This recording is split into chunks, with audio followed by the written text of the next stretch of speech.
నానమ్మ గారండి, జైలు అండి, జైలు. ఏంటంత షాక్ అయ్యావు? జైలుని చూసి భయపడ్డావా? లేదండి, పరమ ఆనందం పడుతున్నానండి. ఆనందమా? ఎవరైనా మొదటిసారి జైలుకొస్తే భయపడతారు లేదా బాధపడతారు. నువ్వేంటి ఆనందపడుతున్నావు? కళ్ళతో చూస్తే ఇది జైల్లా కనిపిస్తుందండి, కానీ మనసుతో చూస్తే దేవాలయంలా కనిపిస్తుందండి.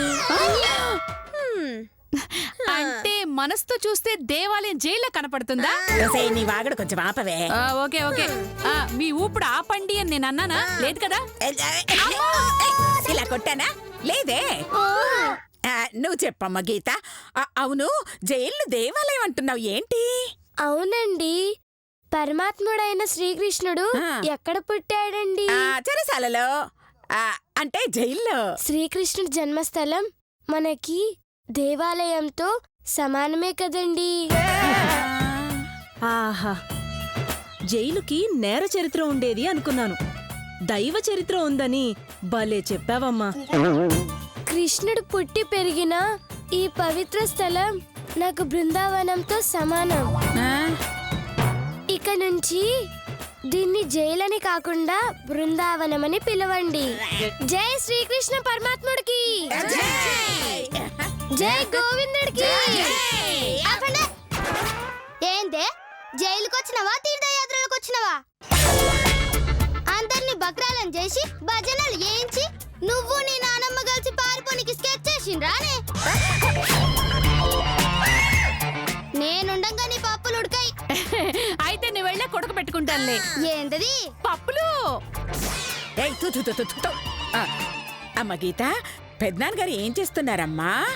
భద్రి పెద్దనాన్న గారు ఎంతో కష్టపడి నాతో నేరం చేయించి జైలుకు పంపించారండి. జైలుకు పంపాడా? వాడేం పెదనానా? వాడి గొప్పతనం నీకేం తెలుసు? అవునండి, నా వల్ల రాంబాబు పెద్దనాన్నగారు, రంగా పెద్దనాన్నగారు జైలుకి వెళ్ళినా భద్రి పెద్దనాన్నగారు ఒక్కరే నా ఆశ నెరవేర్చారండి. అంటే ఫ్యామిలీ మొత్తం జైల్లోనే ఉన్నారా? ఇలా చెప్పడానికి నీకు సిగ్గుగా అనిపించట్లేదా? ఎందుకు సిగ్గుపడాలి? ఎందుకు సిగ్గుపడాలి? అలా అయితే నాకన్నా ముందు మీరు సిగ్గుపడాలి. మేమెందుకు సిగ్గుపడాలి? మాతో పాటు మీరు జైల్లో ఉంటున్నందుకు. మేం 10 రోజులు వెళ్ళిపోతాం, కానీ మీరు జీవితాంతం ఇక్కడే ఉంటారు. అందుకు చాలే. అసలు మీ ఫ్యామిలీ మొత్తం జైలుకి ఎందుకు వచ్చారు? అబ్బా, ఆశ దాస చెప్తే మీ ఫ్యామిలీ అందరినీ కూడా జైలుకి తీసుకొద్దామనా? నీకు నమస్కారం. అలాంటి దిక్కుమాలిన ఆలోచన నాకు లేదు తల్లి. పర్వాలేదు, చెప్పు. ఆడాళ్ళు ఇంట్లో లేకపోతే మగాళ్ళకి తిండి ఎవరు పెడతారు? వండుకోవాలంటే ఓపిక బొక్క, కొనుక్కోవాలంటే క్యాష్ బొక్క. అదే జైలుకొస్తే free food, free bed, free service, free medical checkup, పైగా ఫుల్ సెక్యూరిటీ. నువ్వు ఇంకేమన్నా చెప్పాలా? ఇంకేమన్నా అబద్ధం చెప్పాలనుకుంటే చెప్పేయి. నేను చూడాలనుకుంటున్నాను నన్ను మోసం చేయడానికి నువ్వు ఎంత నీచానికి దిగజారగలవు అని. ఎందుకు ఆలియా, ఎందుకు నువ్వు ఇలా చేసావు? నీకు తెలుసు కదా, నానమ్మ తర్వాత నీ ఒక్కదానిని కదా నేను పూర్తిగా నమ్మేది. ఏమన్నావు నువ్వు? ఈ మధ్య అన్నిటినీ మర్చిపోతున్నావా? అది చాలు. వాటిలో ఉన్న శక్తి విషయాన్ని గ్రహించి మనకు వివరిస్తాయి.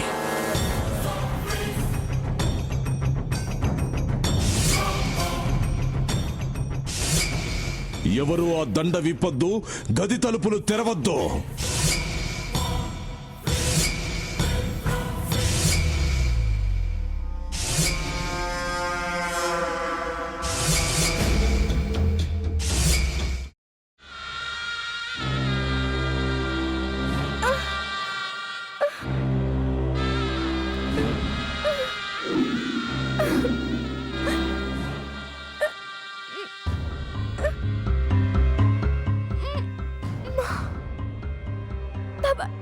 వద్దు బాబాయ్, నేను చేయొద్దు బాబాయ్, ప్లీజ్ బాబాయ్. నీకు నిజం తెలిసినప్పుడే నా ఆలోచనలో నువ్వు చచ్చిపోయావు. అబ్బా ప్లీజ్ కొంచెం తినండి ప్లీజ్. భీమారావు గారు మీరా? ఇగో మీరా కాదు సక్కుబాయ్. అవును, మీ పనామే లేచిపోయిందని చెప్పి కంప్లైంట్ ఇచ్చినావు కదా. రేయ్, ఆయన కంప్లైంట్ ఇచ్చింది లేచిపోయిందని కాదు, కనిపించడం లేదు అని. అట్లానా? సరే మేడం. ఇడియట్. ఆ వంట మనిషి పేరేంటన్నారు? రత్తాలు మేడం. ఏం పెద్ద మంచి, నీ వంట మంచిని కూడా మేడం అని పిలుస్తావా? రేయ్ హాఫ్ బ్రెయిన్,